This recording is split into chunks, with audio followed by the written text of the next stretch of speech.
முட்டி வேர்த்த கடப்பாரை பானம் உள்ளவரை வையம் உள்ளவரை யார்தான் மறப்பார் தந்தை பெரியாரை.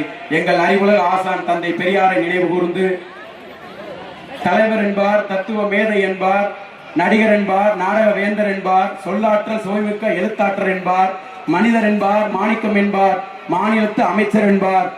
இவையாவும் தனித்தனியே சொல்ல முடியாதோர் நெஞ்சத்து அன்பாலே அண்ணா என்று அழைக்க அண்ணாவாய் அவர் வந்தார்.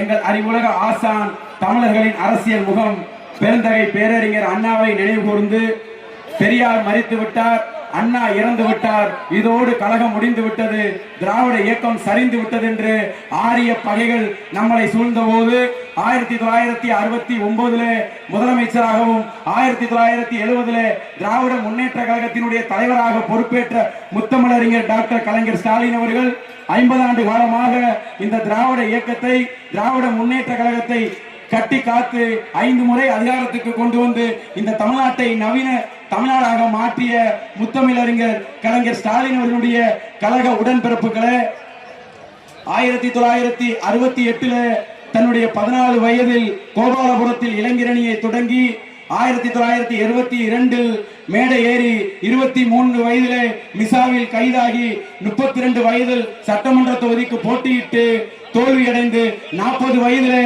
மக்களால் தேர்ந்தெடுக்கப்பட்ட முதல் மேயராகி, உள்ளாட்சித்துறை அமைச்சராகி, செயல் தலைவராகி, கழக தலைவராகி 2018 கழக தலைவரான போது சொன்னார்கள், இவருக்கு சாதகம் சரியில்லை, கட்டம் சரியில்லை, இவரெல்லாம் முதலமைச்சர் ஆக முடியாது என்று சொன்னார்.